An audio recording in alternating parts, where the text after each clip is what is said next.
wasolekanda yabayuda yo mu Yerusalemi mwautuketanini mwanda nzambi wasilulu mwase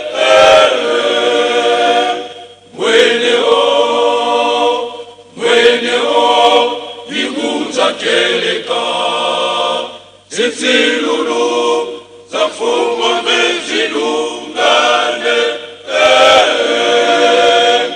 himila sanisa kembela yenza ya osono genda samuwa munza ya osono lulunga nisulwa fokokela muna ndombe bemwangana muna nziza osono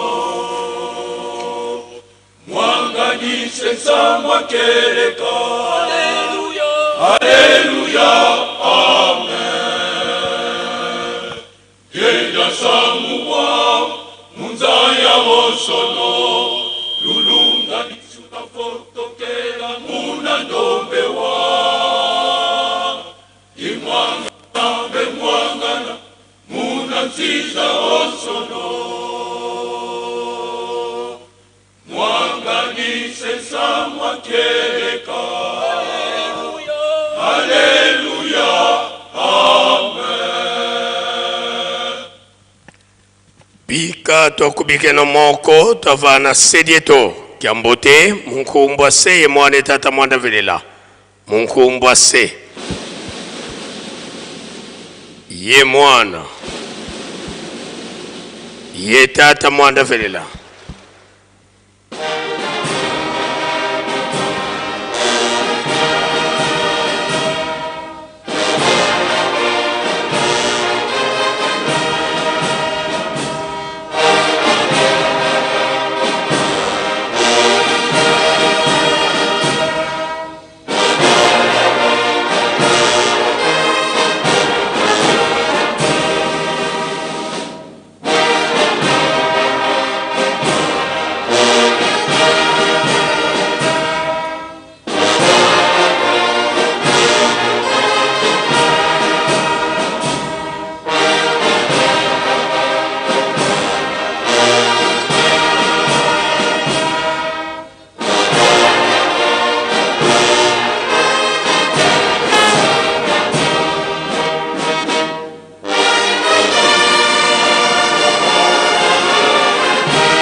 lendele kutovwanda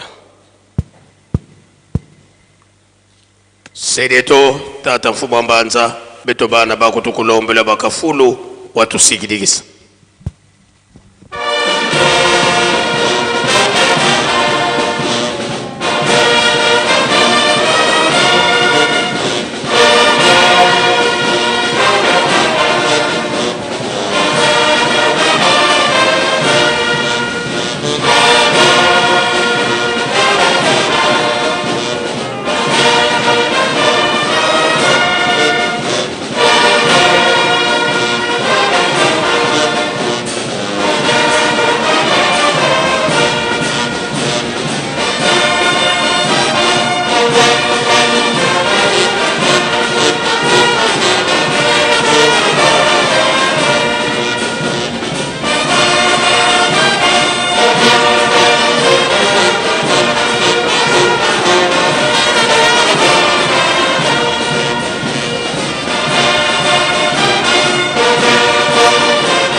Tusamba.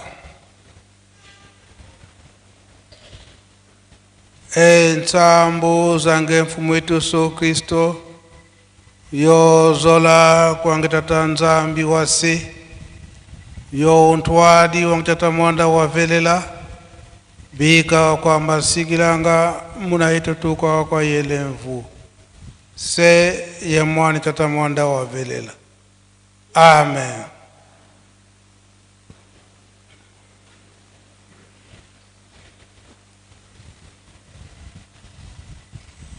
Onkombo ya tata ya mwana pitata mulimu santo. Lelo ezali mukolo na yenga. Oyo eyeko coïncide na 3e journée na biso ya milulu na biso ya mbotama tata Simon Kimbangu na le 12 septembre 1887. Banda mukolo wana ya mbotama ya papa Simon Kimbangu na le 12 septembre. Tozi bile ya mingi oyo zaliko uta na mukanda na tata Nzambe. Pe lelo ndenge toti kolanda Matei oyeleki na banzembo mabondeli pe mama pasteur ndenge autikote ya biso. Maso wana etali kaka mbotama ya tata Molimo Santo papa Simon Kimbangu. Biso tozali bana botosi, tozali kolanda kaka mai oyo batata batikela biso yango nde tozali kolanda. Tolandaki maloba papa mfumu longo papa dangenda kontima oyo découverte oyo apesaki na biso tina nini papa Simon Kimbangu abotamaka na date ya le 12 septembre 1887. Kolongola biso na buumbu, kolongola biso na buumbu. Ngutuka ya tata Simon Kimbangu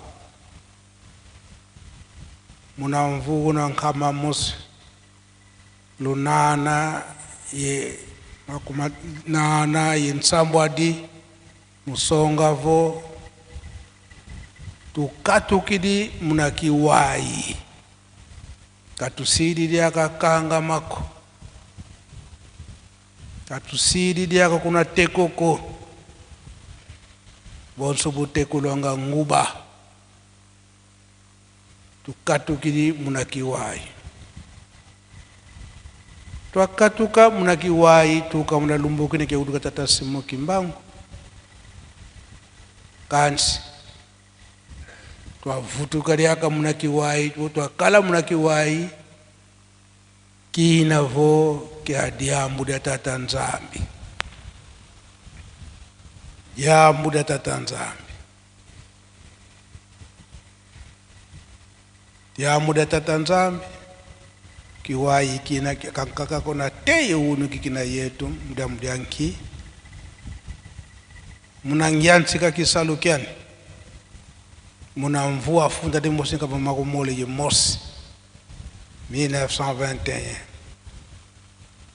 ya nivo tukatuka muna mana mavanga maonso no matombe twakatuka muna mavanga mana maonso no matombe kadi muna ngutukani yani nweni mvita yina vo una kiwai kina kitwa kala vo ndio nkanda ndombe kafutu kuna gangu mana makondo lobetela tambudila kaka mjambudi anki kwena eluzituko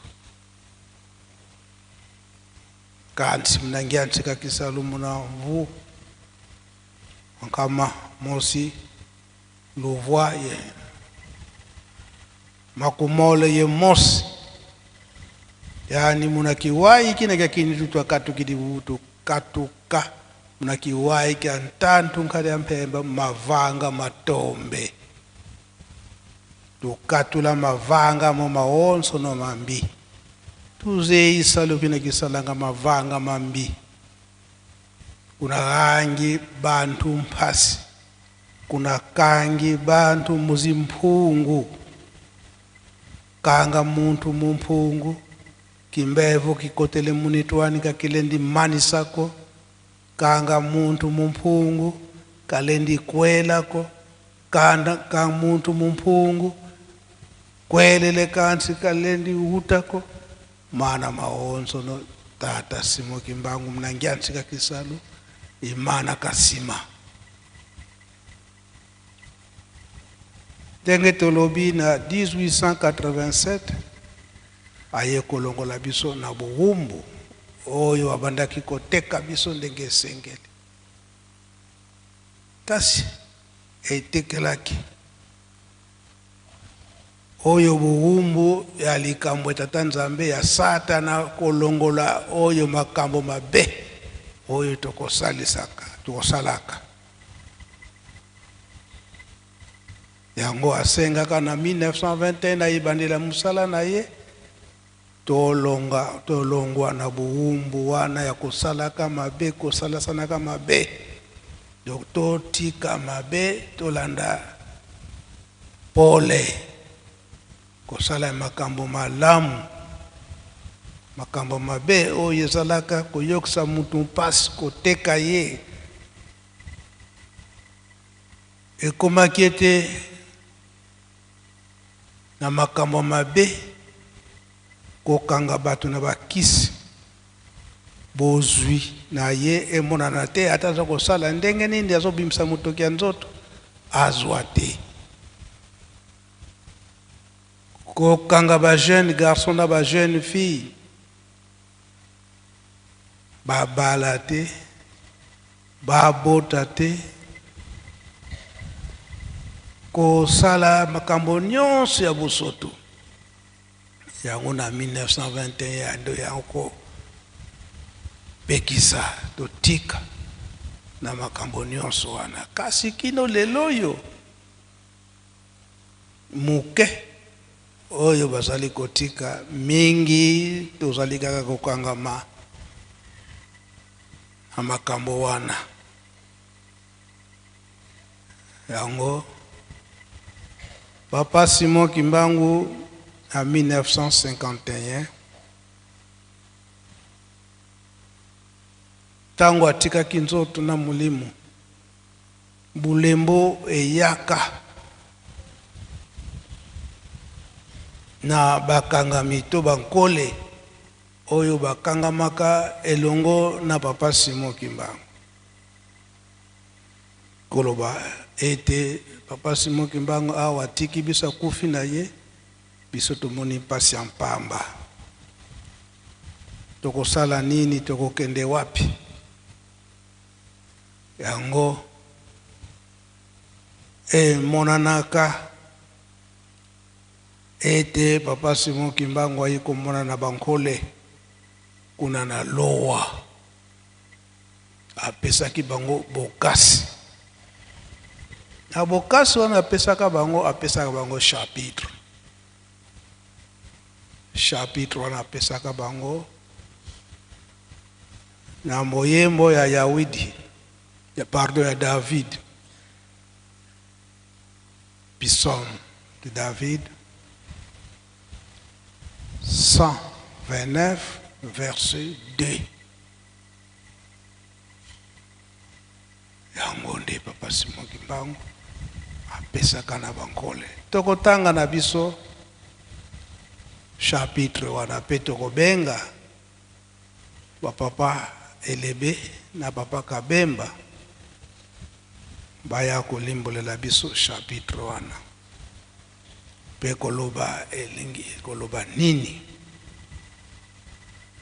tozali kozela Papa Elebe na Papa Kabemba tokosenga na chorale dirigeant tolongwaki na bowumbu sikoyo tozali kozela nde bonsomi ya molimo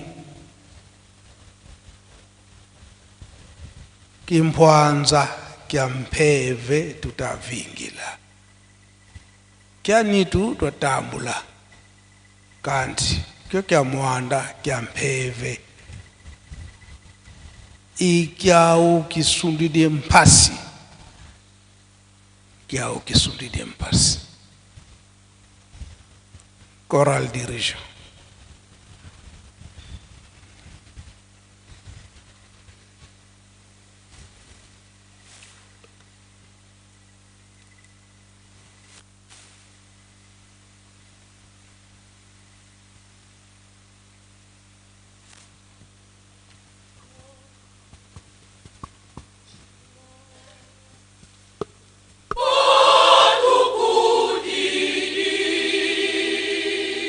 Ba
Merci, chorale dirigeante.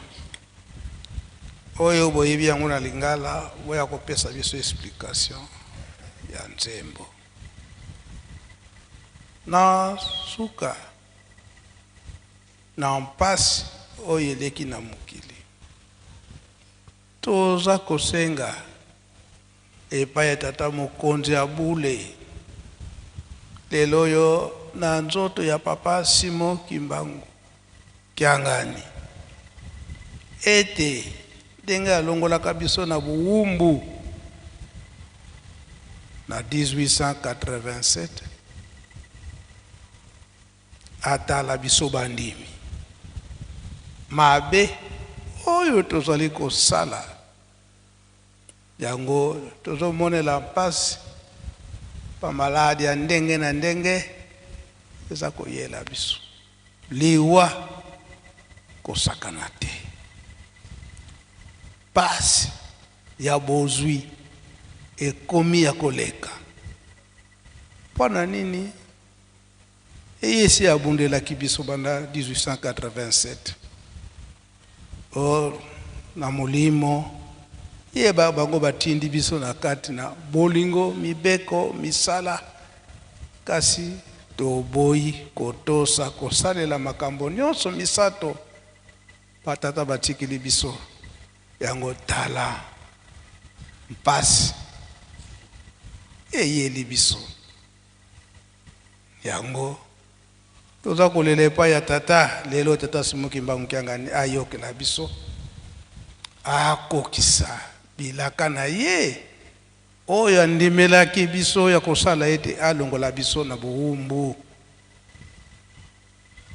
Tomoni tozwa kaka bana tosali ya bomwana akokisa bilaka na ye oyo andimaki alongolaki biso na buwumbu ya nzoto alongola biso pe na buwumbu oyo tozali koyeba te likambo ya tata Molimo Santo Maso batata basi balobelaki yango soki tolandi maloba ya papa Mfuma Longo papa dangenda kontima eke soki botosi te makambo nyonso à partir de l'an 2000 bokomona oyo koyela biso oyo koyela bino à partir de l'an 2000 soki botosi te bokotala oyo koyela bino na kati na mokili oyo koyela bino na kati na lingomba surtout biso na kati na lingomba soki totosi te tala à partir de l'an 2000 kino lelo makambo nini yango tozali ko vivre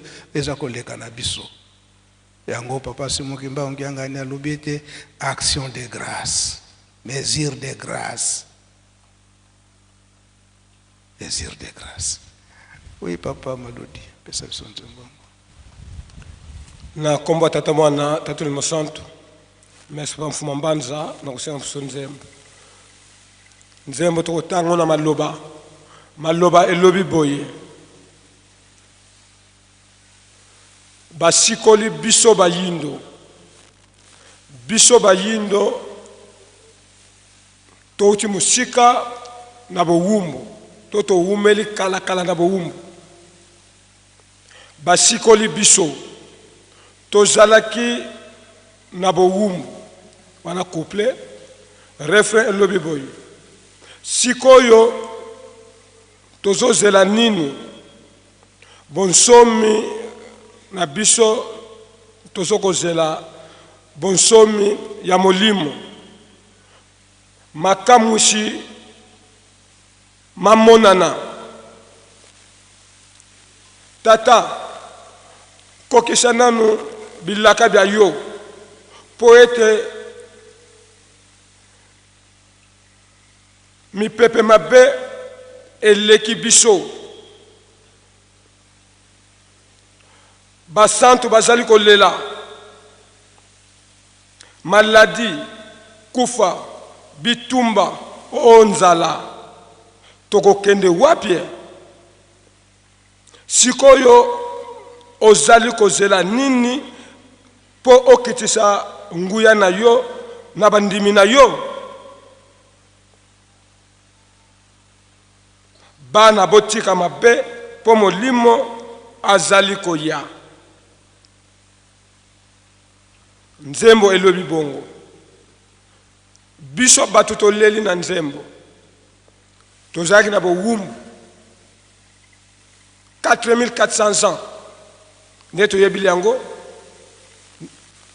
Nenge peto landa maloba sikoyo. Papa Simon Kimbangu. Aya ko botama le 12 septembre 1887. Koteka mutu mwindu esilaki. Na 1921 abande musala le 6 avril. Apekisi mabe totika mabe totika kindoki totia okanga batu na bampungu na bakisi babota te babala te ba jeune ba sala te ba jeune ba mona passe ba se développer te. Papa Simon Kimbangu te na 1921 to yoga te yango to yoga histoire ke miala li solo ke miala ete akanga bandoki ba panzana tilelo lingoma na esalem yetongami ndeto vandi boy pina mokili mobimba bazoko loba nsoto tika mabe nzembo lobi to umeli na bo wumbu kala mosikoli azalaki te est-ce que mosikoli aya pe aye azali pe akozala libela na libela yango balobi na nzembo lobi molimo azali koya tango ya akokuta na poso nini akutana na poso nini azoko sabe so rappel était deuxième ki miala ekozonga nzame na biso mwamke otolimboli ya mwana tosi na komata mwana peut-être le santo. Merci papa Maludi kokozonga sika topesi nzela na papa pasteur bakoka kotanga chapitre wana pe kolembola elingi koloba nini toyebi ke ngonga ekei kasi malamu tokende na likambo oyo tokozonga na yango bisika tokofandaka toke Yerusalemi toke nkamba makambo nini tozwi kuna oyo kobikisa milimo na biso to mingi tozali kobunga na kozanga koyeba tozana elembo tata molimo santo kasi toza kokende na ba influence ya mokili na kati na lingomba tozolanda ba influence ya bandeko o tozana bango na kati na lingomba oyebi te likambo nini ye akanisi po ete amema yo na mopepe oyo esengeli te yango toza kopesa nde matei toza kopesa matei suka ya nzembo ndenge bauti koyemba na dirigeant tozali kosenga itata molimo santo akitisa nguya na ye po ete eya kolongola milimo ya bato oyo motema mabe po ete oyo balandi ye na solo bakoka kosepela nguya wana eya bieya te yango tata molimo santo papa Simon Kimbangu kyangani biso moko nde toza kosenga biso moko toza kosenga eya te esoka kitisi yango ezwi yo faute ya nani biso moko toza koyoka te we baba pasteur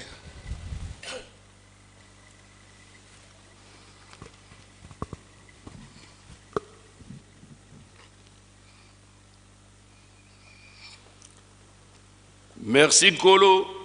Nakopesa biso maloba. Nakomona tata na mwana pe tata molimo santo. Tolandi exhortation ya nkolo mpe apesi biso chapitre donc nde totangi yango na kati na mokanda ya banzembo la psaume 129 apesi la verset 2 tokokita buketi la verset 6 mpo ete tokomplete mpe maloba nyonso oyo ye awuti koloba na biso. Na kombo na tata na mwana mpe tata molimo santo. Loyembo 129 tobandi la verset 2 mutu lango balobi banguna balongi Israel te. Ntango nazalaki nano elenge banyokolaki ngai mingi kasi balongaki ngai te. Bapasolaki banzela na mokongo na ngai lokola oyo bapasolaka na bilanga. Kasi Yawe azali bosembo akati basinga oyo banguna bakangaki ngai. Bato oyo bayinaka siona bayoka soni. Bango nyonso bazonga sima. Bakoma lokola matiti oyo ebotaka na likolo ya bandako oyo ekaokaka liboso ete ekola. Le verset 3 etikali biso tokotanga na bandako. Na kombo na tata na mwana peli mosantu totangi nzembo ya bayuda ya 129. Nzembo wana ezali loyembo ya kobuta na Yerusalemi. Bana Israel tango baza komata na Yerusalemi nde bazali kokanisa bipai bango bautaki to bakoko na bango nini bamonaki pasi ezalaki bakasi konyokwama ezalaki makasi.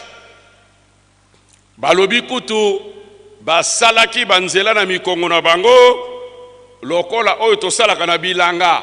Elakisi ete kobetama konyokwama kozokisama na pota na fimbo epai na bankoko na bango. Yagwana bazali kokumisa Nzambe mpo ete asungi bango abosani elaka na ye te oyo apesaki na bakoko na bango mpe alongisaki bango. Bayini bakufaki soni bazongaki bakompare bango na matiti ekauka oyo ezali kodika moto. Batata ba mama likambo oyo tata mfuma mbanza songa nzela uti koyebisa biso likambo na mpe ezalaki katikati na biso. Bankoko na biso balelaki tango molai toyebi ete banoko babelge bakotisaki biso boumbu na biso probablement na kati na mokili na biso ya Congo pendant 80 ans ezalaki pasi kolela pe kosuwa mino.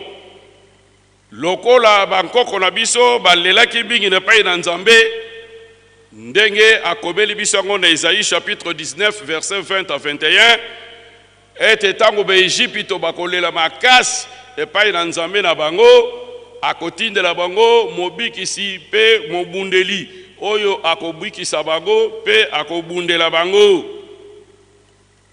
Ya solo likamona esalamaki katikati na biso ndenge pe nkolo Yesu ayeki kobetela ngo sete na Jean chapitre 14 verset 16 à 17 ete solo musala oyo tosali esili te esengeli tokende kosenga epai na tata atindela bino mosungi oyo akofanda na bino libela oyo akosalisa bino na makambo nyonso moyo eza na bino mpasi.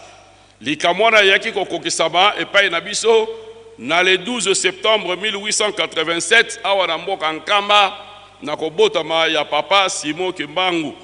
Papa Simon Kimbangu abotamaki le 12 septembre 1887 awa na Nkamba na sima na minyoko li makasi parce que ndenge bazwaki mokano kokabula mokili na biso na conférence de Berlin en 1885, 2 ans après, parce que le projet est vraiment macabre et c'est là qui est à la bonne côté. Nzambe azwaki mokano ya kokitisa tata molimo santo awa katikati na biso. Tata molimo santo yaki katikati na biso tolandi yango na maloba ya tata Ntsonga Nzila ete traite de noir to musala ya kotekisa biso bayindo esilaki wana yango ilakisaki déjà te tozwaki indépendance na kati na biso pamba te boyei na ye esikoli biso po te tozalaki na molobeli te nani oyo azalaki na nguya to ndenge nini mosala wana esilaki na bango sans que mutu azwila bango fimbo donc ezalaki nguya ya tata Nzambe lokola mission ya papa Simon Kimbangu ezalaki kobundela mpe kobikisa biso abandaki mosala na ye na 1921 banzela ya bakoko ya Israël balobi na kati na mokanda na bango emonanaki na fimbo oyo papa Simon Kimbangu azali kozwa mokolo la mokolo 120 coups de fouet to 240 parce que bazako doubler bazako beta ngo mbala mibale esalaki bapota esalaki banzela na mokongo na ye alembaki biso te andimaki yango kino 30 ans na kati na prison nde aye kotika biso tolandi ndenge papa uti koloba batata na biso ntango bayokaki likambo na 1951 epesaki bango mawa na motema désespoir elikia na biso nzete esika tozali koyekama ezali lisusu te suka na biso ekozala boni na mokili mosika oyo biso toye babi ayeki kobimela bango na 1952 na lowa nde apesaki bango mokanda oyo tata apesi biso totanga lelo ezalaki mpona kolendisa bango ete Nzambe akotika bango te Nzambe azali kaka Nzambe akozala na bango ata na nzoto aza na bango te me na molimo akozala na bango kaka akosala makambo mileki solo emonanaki bongo na le 30 juin na 1960 tozwaki indépendance ya nzoto indépendance politique na sima ya bafimbo ya papa Simon Kimbangu na sima konyoka mpe liwa ya bakoko na biso kasi banda ntango wana tomoni te progrès ezali kati na biso te bonsomi ezali kati na biso te kasi mpona nini bonsomi ezali kati na biso te parce que tokabwanaki na bango na moi tozwi indépendance to badrapeau epepi likolo kasi na butu tozali kotambola na bango elongo tozali kokontinue kosala na bango misala ya butu nzoka nde esengeleki na biso lokola tokabwanaki na moi tokabwana mpe na bango libela na butu me kasi na moi tokabwani me na butu tozali kosala na bango misala ya ndenge na ndenge surtout magie na confrérie nango nyonso ezetondisami katikati na biso yango nde ekangi biso nzela mpo ete tokozwa développement katikati na biso batata bamama Nzambe oyo apesaki biso bonsomi toyebi ye te tolingi mpe koyeba ye te tozosala effort moko te me nzoka nde ye nde moto azali na nguya ya kobimisa biso na basituation oyo nyonso toza na yango oyo ndenge abimisaki biso na ntango wana oyo tozali koba situation politique lelo na situation spirituelle to indépendance spirituelle ndenge nkolo auti kosenga yango na nzembo ye nde moto azali na mabomba biwana me kasi tolingi konieba ye te me soki tokenda ndakisa tokomona ke solo te ye moto azali na mabomba biwana nazwi exemple boko parmi tant d'autres il y a écriture négro-africaine écriture mandobe botala nano inspiré na yango oyo azwaki écriture wana niveau d'étude na ye ndenge balakisaka biso kuna na cours ete azalaki en 3A3 na mécanique mais azwi likambo oyo ya monene oyo mutu mususu akanisaka yango na mokili te na nguya to na elakiseli ya papa Simon Kimbangu akomi docteur professeur de l'université batata babama likambo wana ekokomona na kaka Nzambe kaka kokosala yango soki totali ba conférence na ye tokoyeba mais kuna na écriture wana Nzambe ya papa Simon ayebisaki ete à partir de ba chiffre mibale 5 na 2 yango nde kozala base ya invention na bino est-ce que totala est-ce que toyekola yango na biso no toza na kati na temple lelo so totuni est-ce que biso nyonso tosi tokokise koyekola écriture mandom wana nde négligence ya monene ya pai na biso bato mwindu eloko ya bato mususu tokokanga yango tokomisi yango lokola ya biso kasi oyo ya biso moko tomona yango pamba négligence na biso nde yango wana eza kozokisa biso sima banjelu bazopesa biso nzembo nkolo auti kosenga nzembo na corps de dirigeant bayebi yango toyoki baye kolimbola yango na lingala indépendance spirituelle yende akopesa biso yango akokitisa nguya na ye abi meto longola mabe. Est-ce que tu sois en considération? Est-ce que tu sois en compte? Est-ce que tu sales la kango? Si ka to sala nini? E yano e kakuta na lola te.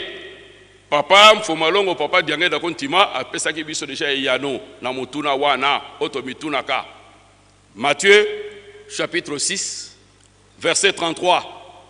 Dans Matthieu 6 33 papa diange da loba ki te to luka liboso bokonzi na likolo oyo no se tikali e kopesa na biso lokola cadeau. Mais muntu oyo akopesa biso kolakisa biso nzela ya kokende koluka bokonzela likolo esengeli auta pe likolo aya na se pota lakisa biso nzela ye azaki likolo ayaki na se pota lakisa biso nzela ni tokokwede poto koma na likolo poto zwa bokonzela likolo wana ekeke ne keke nzambe atelemisaka kapita oyo akosala musaka otammusaka bango ekeke oyo mine epesa mina papa Simon Kimbangu. Papa Simon Kimbangu lelo tomoni ye na nzoto ya papa Simon Kimbangu kiangani. Est-ce que tozali kotosa oyo azako yebisa biso? Tosala makasi esengeli totosa parce que azako loba biso totika banzela oyo ya mokili. Biso toza bato ya mokili te. Tovandi na kati na mokili me toza bato ya mokili te pesi towutaki na lola. Papa diange na lobaki te soki owutaki na lola te okoko kozala kimangiste te. Soki totala ko pe na kati mokano ya Jean chapitre 17 verset 16 ete biso tozali bato ya mokili te. Lokola tozali bato ya mokili te, misala nyonso oyo ezali na kati na mokili ekoki biso tokoko komona na misala wana te parce que tozali bato ya mokili te. Ba oyo bazali kosala yango baza bato ya mokili tika basala mosala ya bango ya mokili bakufa na yango. Mais biso tozali bana ya moi bana ya pole tokoki kosala misala ya mokili te po tozali bato ya mokili te. Indépendance spirituelle tolanya bonanzemu yango ezali nini indépendance spirituelle? Indépendance spirituelle ezali nguya oyo boto to libota moko bakozala nango mpote bazala indépendant bazala na bosenga ya bato mosusu te ndenge tofandi wana nyonso toza kosalela euti na mikili mosusu. Donc kino lelo tozana na kokangama tozali vraiment na indépendance spirituelle te na yango. Poto indépendance spirituelle et c'est na biso tolanda matei oyo tata sa kopesa biso tokangama na matei na ye tosalela yango totosa yango tokomona ke oyo nyonso kozala biso bosenga akosalela biso yango pe akokokisa biso nzela ya indépendance spirituelle bolingo mibeko pe misala papa diange na lobi da résumé Bible mobimba. Soki tokangami na yango alobi ezali lobi kona biso tolandi nkolo alobi ete pona tina bolingo bato mingi bakoti na cimetière bato mingi bakufi bato même bato oyo bazala mayele bako apporter biso en plus to bomi bango na ntina kozanga bolingo na mibeko eseka na biso tokangama na mibeko po yango nde komisaka pede bida nzambe. Na Proverbe chapitre 28 verset 9 balobi oya longoli litoi ne na nzela na mibeko libondeli na ye pe ebwakami. Bo biso to solanga na nzambe na nzela na libondeli na ngai ebwakami siko to kosola nzambe ndenge nini akopesa ngai ba révélation ndenge nini seke to sala makasi na mibeko na tata nzambe ezala mibeko lilingomba ezala mibeko oyo tolobaka mobeko Moïse to kangama na yango intérêt na biso ezali wana misala surtout misala na bilanga société ya liboso tata nzambe asalaki na ntina wana tozali komona tata sa ekokangama na tolo na pe tobokola. Genèse chapitre 1 verset 28 alobi to assujettir to contrôler to maîtriser mokili to salela yango to bongola yango soki tozwi d'abord indépendance même pona kolia kaka oyo ya molimu ekoya na yango moko mais mutu soki alete ata oteye banda tokona pokwa na kolika koyoka na yete yango na pote to kokisa makambo nyonso batata ba mama tozali ko insister to kangama na tata molimu centre papa Simon Kimbangu kiangani ye utake likolo pota lakisa biso nzela kuna kunizulu ya kala ya fila vanza mokolo ya kisa kuna kwase soki to kangama na ye ma secret wana ekozala kati na biso to kosambela mingi to batela bibeko na nzambe to tsala meloba na ye manso to sala romposa to kozwa nkolo na telebi wana na koba tata mona pele mosanto.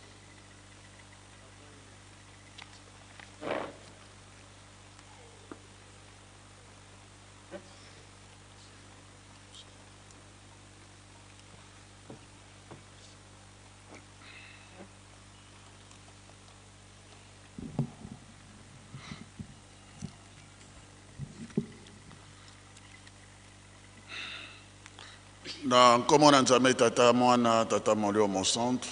Merci nkolo pona liloba.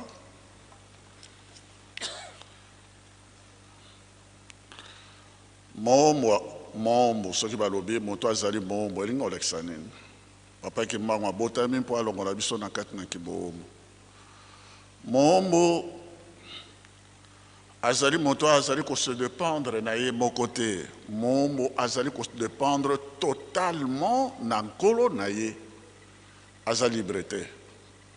Mombo aza moto akoki komisalela ye moko te.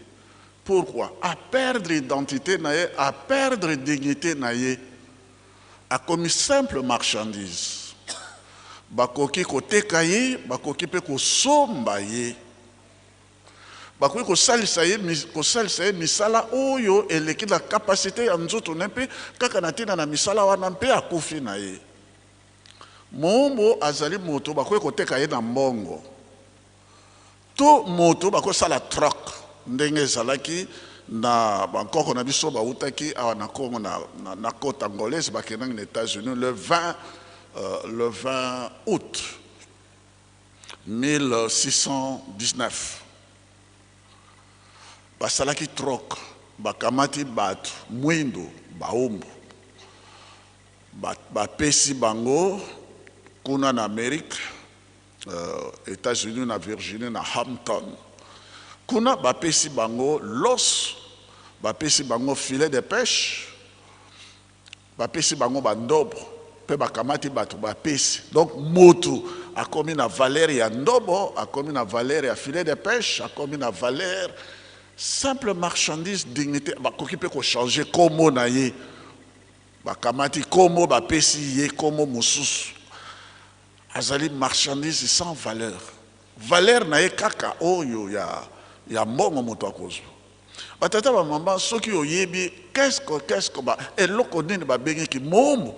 Donc okoyeba ntina o tata ke mbango lelo tozali ko célébrer motama na ye. Okoyeba ntina ya bonsomi oye amemela ki biso. Bana mingi ba botami après l'indépendance ba monate oyo ezalaka na ntango na Belge ba mona ba yebite qu'est-ce que c'est que la traite négrière etc. tout ça yangwana makamuna tata ki mangu bazako zwango na mozindo te ndenge parce que kibomo ezali mpasi ya mama batata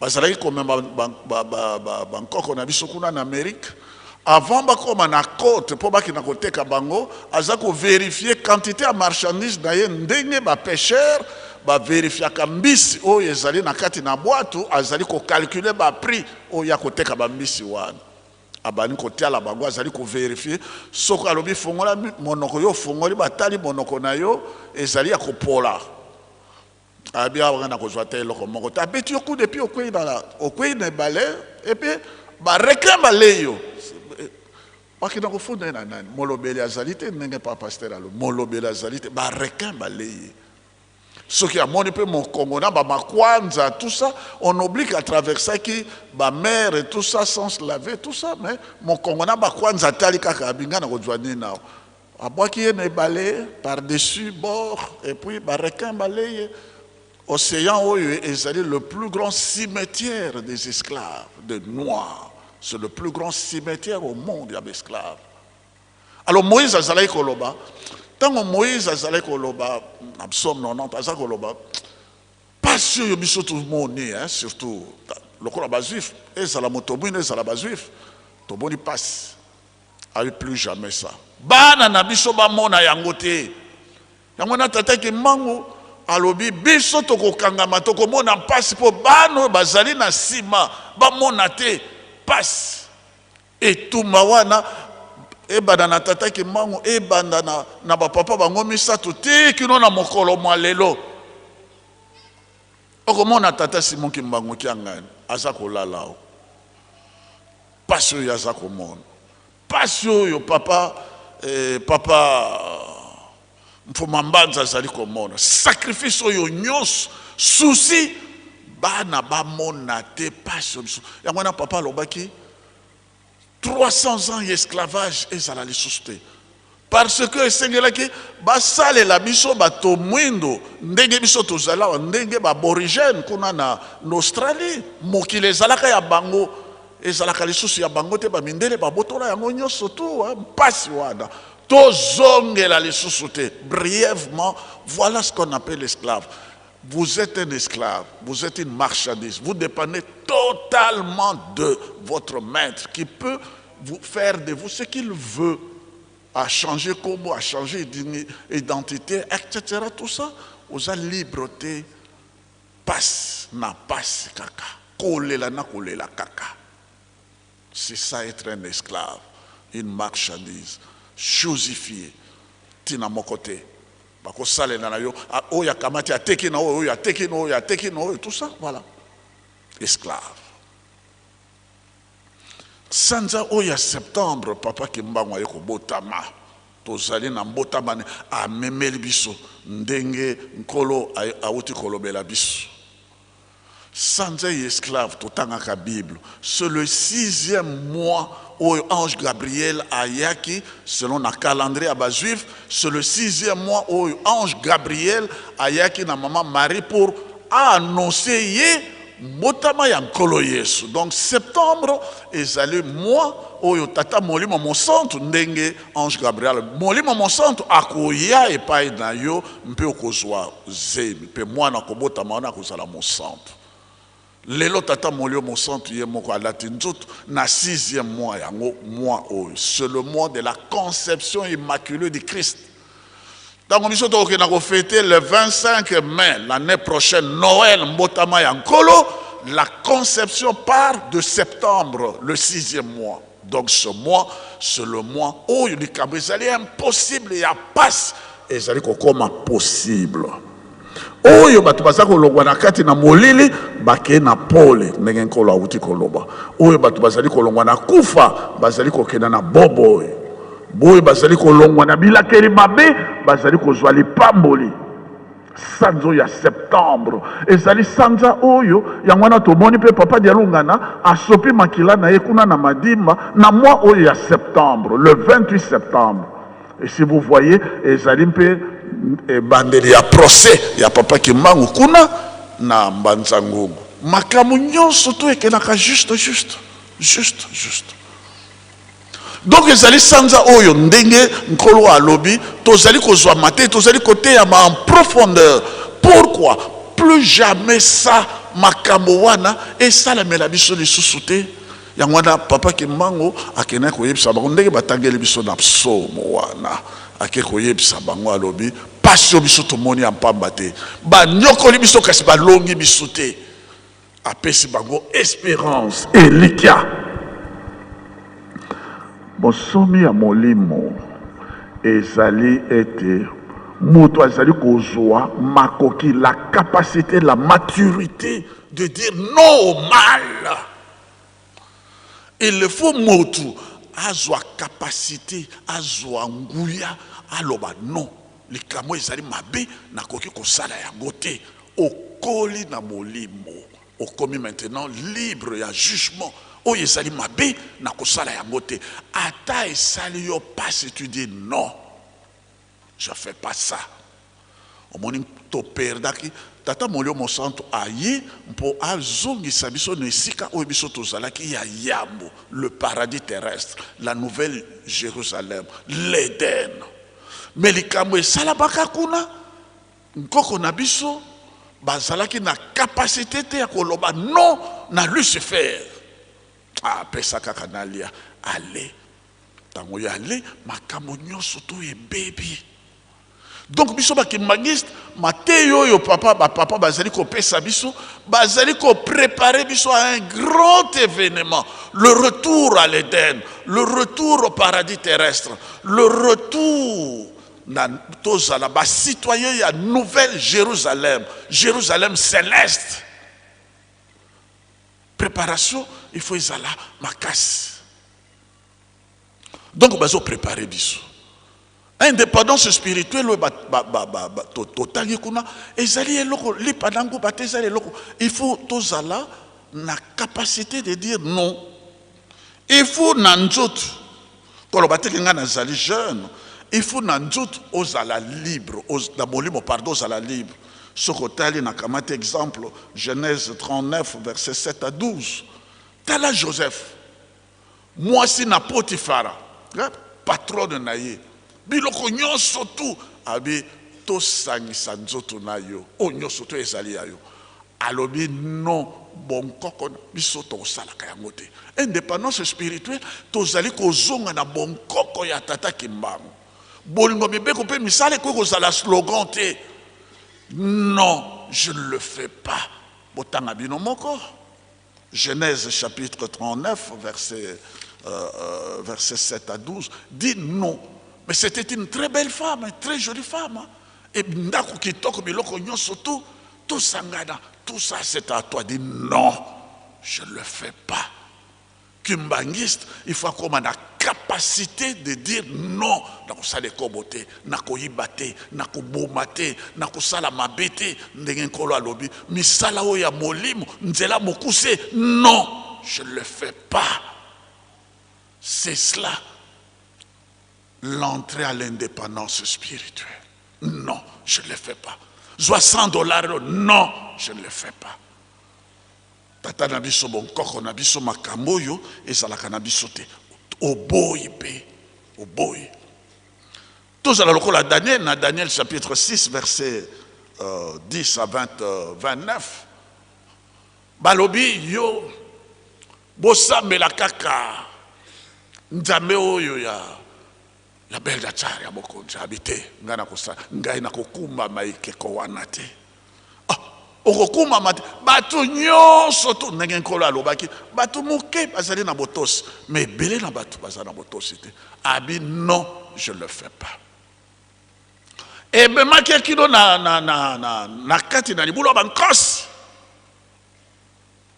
mais kobima na ye na libulu ya bankosi parce que Darius atango aya kotoni nzambe na yo oyo osambela kibati c'est-à-dire kokangana nzambe na yo oyo na 10 heures au bondel elongelo kaka na Yerusalem na 12 heures au bondel elongelo kaka na Yerusalem na 15 heures au bondel elongelo kaka na Yerusalem nzambe na yo sambelaka Daniel kuna na libu nzambe na yo sambelaka na molendo kangana ne kibati ndenge mami kala sala ikoloba okangana na ye eskabikisi yote Ario nkolo umela na yo nazana likamo na nzambe na ngai te naza na likamo na yo te ese ko yo zali abomo oui nazali la ngabo bolongola libanga balongoli libanga noki Daniel abibabi bankosi basali pe lokote abi nzambe azali nzambe na solo sikaboye nguya ezali koya mokile mobimba esengeli bayeba ete tata kimbangu tata molio mo centre na Europe na Amérique, na Asie, na Océanie, mokile mobimba, il faut basakola ki azali molio mosao. Tala Daniel ndenge ya salaki. Alobaki non. Na kusalote, na bonkoko na biso ekeko yo na kokuma mela yango te. Aboyaki. Est-ce que yo boyaka masumu? Est-ce que ngana boyaka masumu? Nzamba azali na pose ya bilome wana. Bakomonisa lokumu na ye nakati na mokili mobimba. C'est cela l'indépendance spirituelle. C'est-à-dire influence ndenge nkolo alobi. Influence abazi misio yo nyonso to kolanda te moto yo akosa makate na influence ya oyo oza ko wuta ba réseaux sociaux azako yoka mate ya azako kuna ekuna balobi boye okomi instable spirituellement mais nzamba ko lakisa monene ne to kanisa lokola ndenge ezalaki Abednego Sadrak et Meshach baboyaki même ata bakenaki na etumbelo na moto mais baboyaki après babimaki kuna moto esali bino eloko te esali biso eloko te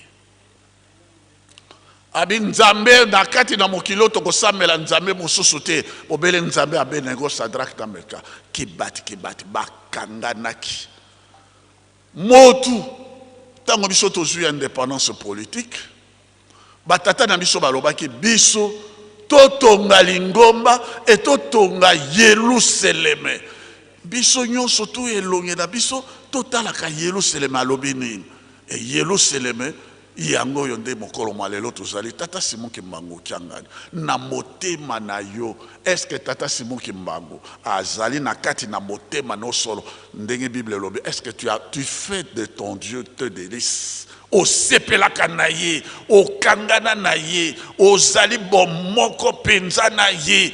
Est-ce que yo otalaka obele Yerusalem? Ezala boto ezala moy makamono nyonso to kaka na Yerusalem. Est-ce que yo talaka kaka Yerusalem? Makanisi no nyonso kaka na Yerusalem. Soki ezali bongo, indépendance spirituelle nde tozali kokende kuna. Mais batata ba mama ndenge nkolo alobi faute de temps toza kosilisa na likambo oyo. Batata ba mama mardi tolanaki nkolo ndenge ya alobaki tokamata ndakisa ya mama Muilo. Mama Muilo akanganaki na tata Kimbangu ezalaki po mobali nete mais akanganaki na solo le 2 octobre 1921 azalaki na bibon esalaki ye passe bibon motako sali c'était bake ko docteur aye docteur alobi kasi to yoko mobali na yo okabatioli batioli base belé na mokili mobali no azako sexe bibem asalaka miracle akoki ko sali sayo mwasi na yo te. Mama Muilo alobi docteur Nzambe akotika mobali na ngai te akotika ngai te akotika bana na ngai te Nzambe pe akotika moto ya sale la kayete kasi yo kende na yo. Batata ba mama ata pasi kanga motema kondima na yo ezala ndenge yo ndimela ke ningana te pona pasi. Tout est possible Nzambe, tout est possible. Nzambe biso to sambelaka azali Nzambe oyo. Bato nyonso to bakana me munganga yoyo yo lobi na munganga ken sikabo yo kosuka ndenge nini abi na ba papa to sambela aye minzemo abengi tata Kimbangu aye tango tata Kimbangu aye alongoli bibon esili munganga tango ye aye ayoki abi wapi bibon ezali susute sango bref ba beta mama Muilo d'ailleurs lobby et le 15 septembre jour d'arrestation maman Muilo bakanga qui est le 15 septembre na papa Dialunga na papa Diangera na Mfilangari le 15 septembre 1921 tata Kimbangu c'était le 12 maman Muilo le 15 lobby lundi ba beta ye fimo ko sakanate aucune réponse à maman Muilo et singile c'est la réponse à bisonyo surtout ba kimbangiste atabo betinga fimbo atabo sali nyoso tu est-ce que bino kokoka kolongola likambo eza na motema na ngai kondima na yo kibati na tata Kimbangu na tata Simon Kimbangu kiangani moto akoki kolongola yango ezali te yango na ezali koloba qui me séparera de l'amour du Christ nana kokabola ngana nkolo tala kondima bilomene wana sikaboye papa Diangenda tikelaki biso lettre circulaire. Ils allaient résumer au Yonkolo à Otekopesa Biso. Lettre circulaire le 17 mai 1992. Merci. Lettre circulaire, mais ça la surtout ya molele bato ko kanga bango ko sala bango passe bo babota te basala te bo ba to ba komela ko abizengi ba homo na mo côté kaka milimo na bato ba montre ba bic ba nene ya magie tout ça ba biloko wana ndenge nkola c'est résumé na kata lettre circulaire ou permettant qu'il soit au senga bolimi sali sumu na dona Eve to senga bolimi c'est d'accord. Mais maintenant, tu commis à 2025, pardon. Pas plus tard que mardi, Tata Molio Monsanto a rappelé Bissoli Kamouane. Et Tikali Moke, ma belle Kosanza Batumusus, Mpasse Kozala, Batubako Lokaliwa, et Zaline Apocalypse chapitre 9, verset 6. Apocalypse chapitre 9, verset 6. O lokili wa mabele sanzi yo o kwei na moto alobinga na yote pendant 5 mois mpase kozala na kati na bato kozwa te mabele alobinga na ndenge salaki na Pilate abi ngana na ntina mokote passe ndenge wana mais kasi yo salaki indépendance spirituelle et ezali na ba conséquences ya makasi totika mabe to sala malamu po ete Nzambe et pas y passe koya bisotomona yango te toyoka kaka kasi bisotomona esemo tozala na botos makasi et tokangana na nkamba Yerusalem tokangana na tata molio mon sang papa Simon Kimbangu kianga na solo na motema ndenge mama mwila lobe eske bokoka kolongola moto alongola tata Simon Kimbangu kianga na motema na yo te kibati ozala tango nyonso comme Daniel na nkamba Yerusalem na bolingo na mibeko pe na misala kolona mpe kobokola ya mwana nde ekonetola biso tokozala bato ya esengo nakomona tata mwana tata molio mosa.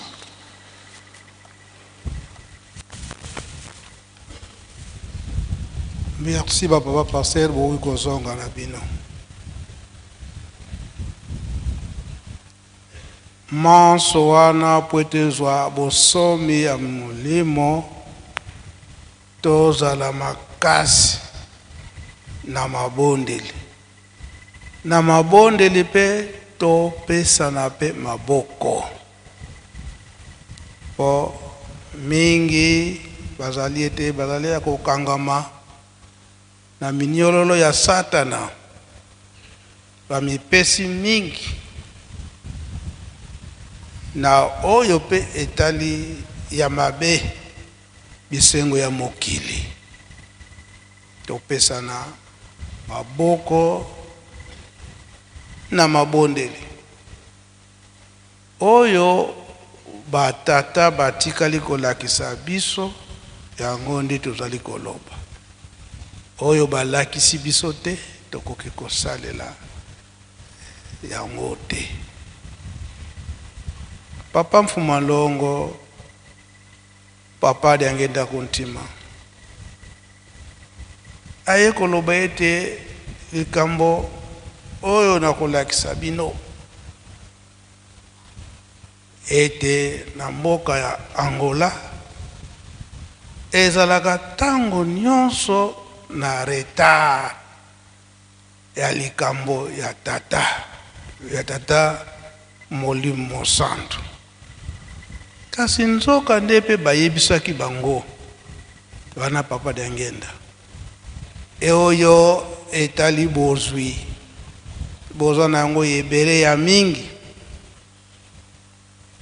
esika nyonso bokokende bokozwa yango kasi botia molimo na liboso molimo banda mama Kimpa vite alobelaka yango ete bokozwi lango na Yerusalemi na nkamba kasi mana maloba papa diangenda bandeko na biso ya Angola basosolaka likambo wana te eke ya molimo bakozwila yango na nkamba bakoya kososola tango nyonso na retard kolobete buwumbu likambo wana mama Kimpa vite mtalobelaki yango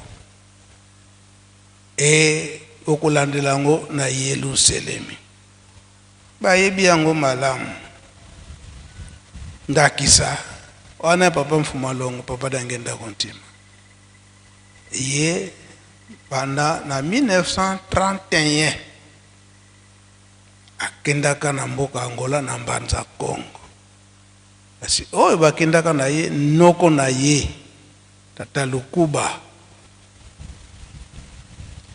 bakendaka na kosomba biloko ya kolia kola kino lelo oyo musuni ya mpakasa ekozwamaka toujours na Angola soki basombi kuna baye nango na RDC nde bazokoteka bapapa bazomema bango lokola bana mike mpona komema marchandise basombi na bozongi bake kolaka sikoyo mokonzi ete toyaki awa ya kosomba biloko sikoyo tokomi kozonga zinganku amoni papa diangenda bongo oyo nani oyo mwana ya suka tata Simon Kimbangu asili kaka mutu ya boye ya munene yozo mune mwana muke po aza kobenga yo noko kasi aleki yo na makambo nyonso oya kolakisa ye te epai na ngai toka nazwi yo mitifu pe asengaka bolimbisi na papa diangenda nde bayaka. Et en 1933 ndenge papa diangenda akendaka na boma esika papa Kulutu azalaki.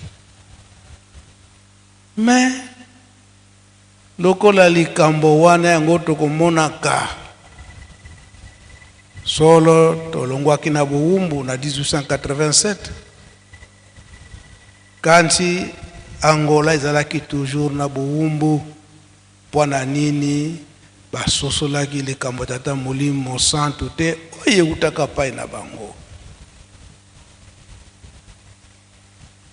Yango imonanaki ete na 1956 mokano ezwama ete ba État nyonso ba Afrique noire. Donc bisika nyonso batu mwindo bazalaki bakoka kozwa indépendance. Yango imonanaka ekobandaka na indépendance spirituelle, donc bonsomi ya Molimo. Yango ebandaka na RDC awa na Lingomba tata Simon Kimbangu. Mais ndenge makambo na ye nyonso ebandilizalaka na Brazzaville. Yambo awa bonsomi ezwama ya Molimo ebandaka na Brazzaville na 1958. Wana bakolon bazana nukuna. Yango tososolaka makambo tata Simon Kimbangu biso bandima tata Simon Kimbangu. Na 59 awa na RDC ezwami na le 24 décembre. Kasi na Angola eyaki sima makasi na 1974. Pe kaka na makasi ya papa Mfumalongo papa Diangenda Kuntima. Tango nyonso na bososilu ya Molimo na Angola bazalaka toujours na retard pona nini batiaki nanu oyo ezali bozwi na liboso. Na 1974 Lingomba yeko bima papa Diangenda sali mulende ete indépendance pe ezwama kuna. Papa Diangenda kendaka kuna pona likambo indépendance ya ngula 1974 wana tango Lingomba ibimi. Na 75 enfin ba ekozwa indépendance. Kasi bandimelaki papa Diangenda te. Bandimelaki papa Diangenda te balobi ete bik na biso mutu sali likambo po ete tozwa indépendance. Ba mikolo o bata na kati na Lingomba toyebi likambo yango malamu. Ni papa Diangenda alobi bik na bino sali makambo kasi likambo te. Bozo sosolaka tata te likambo te. Yango ibanda komona na ke makambo nyonso ya Angola na retard. Bambate aona RDC bonsomi na 1960 simande eke na Congo Brazza. Impasse ming tala Angola passe à traverser de 1960 jusqu'à 75 on a pas besoin d'indépendance. Talent passé ndingo. Pona nini baza kososola kakatate. Ni papa Diangenda lobaki ke tango nyonso Angola ezalaka na retard na likambo o Itali tata. Eza mwa passe. Yango imonanaki ete na l'an 2001 wana papa Mfuma Mbanza aye kobengisa ba mouvement nyonso epwe teto ya kotonga Yerusalem. Abandalaki na Faki à le 6 juin. Kasi papa Mfuma Mbanza azeli Faki Luanda to Angola bamonanaka te. Papa Nzinga o azalaki munganga papa Mfuma Mbanza azalaki angolais atunaka papa Mfumu Mbanza, papa ndenge nini faki Angola ezomonana te. Papa Mfumu Mbanza ayebisi papa Nzinga, yo oza angolais, bo sala makasi na kobondela bo kino lelo yo tata bino bato bobikolaki ye, kasi kino lelo yo bozali koyeba ye te ke Molimo Mosantu aya ao na nkamba. Tango wana le 16 août papa Mfumu Mbanza alingatika biso papa Nzinga alelaka lisusu. Oyami ba musicien nyonso le 6 juin sikoyo tokomi na mois d'août, papa ozali kokende wana Angola olobi nini? Papa Mfumu Mbanza alobi ete bango na likambo tata lokola bayaka toujours retard bakoyakaka, kasi soki baye tata donc papa Simoki Mbangu Kiangani ayamba bango akotsa biso na bakotsa bango na mausolée, babeta musique ya koleka ata 3 jours babeta kaka musique na kati ya mausolée kuna lupango ya mausolée po ete tokoka kolimisa bango na likambo tango nyonso Angola. Likambo na ye ya tata Molimo Mosantu ezalaka toujours na retard,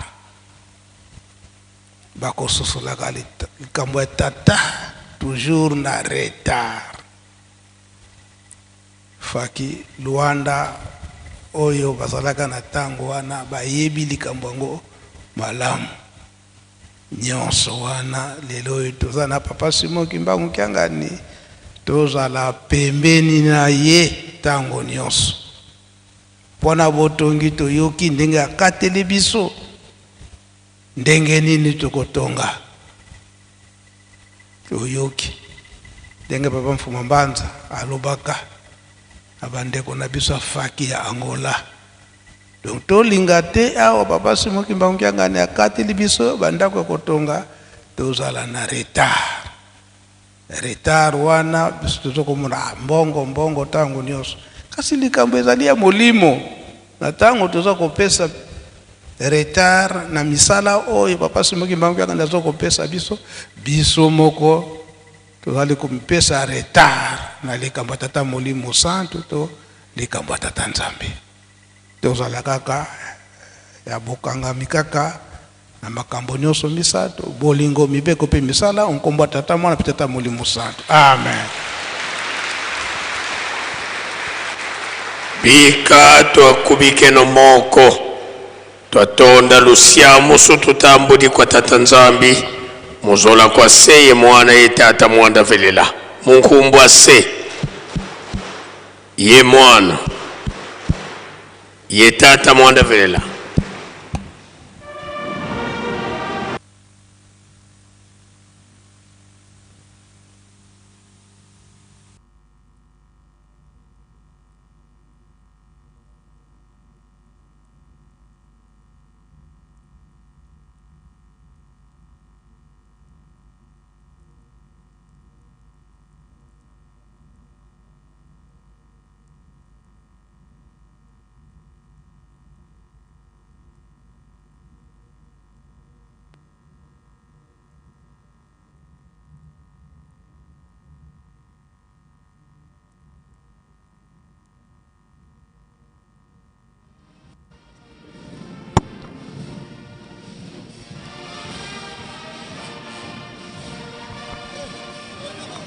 Voilà, ndeko balandi alolaka tata Simoki Mbangu to stili susu kozongela bino ndeko balingami alolaka ya papa Simoki Mbangu solo to stili kokota na 3e partie sociale ndenge to ebiete manaka na biso ezali kokoba kaka toleki na partie ya yambo 2e partie évangélisation et utai kosila nangonga o tokomi na 3e partie sociale ndenge boyebite to kotaki ndako Nzambe kasi nangonga oyo losambo na biso esili kosila ndako Nzambe esili bongo kobima olibanda tozali komona bandimi to croyant kimbangiste bazali bongo kobima kuno libanda na kokuba manaka matika lisusu solo esingo ezali makasi au na nkambe luselemi asika na tina milulu ya mbotama ya tata Simon Kimbangu pe bokangami na ye tangu ya botami le 12 septembre 1887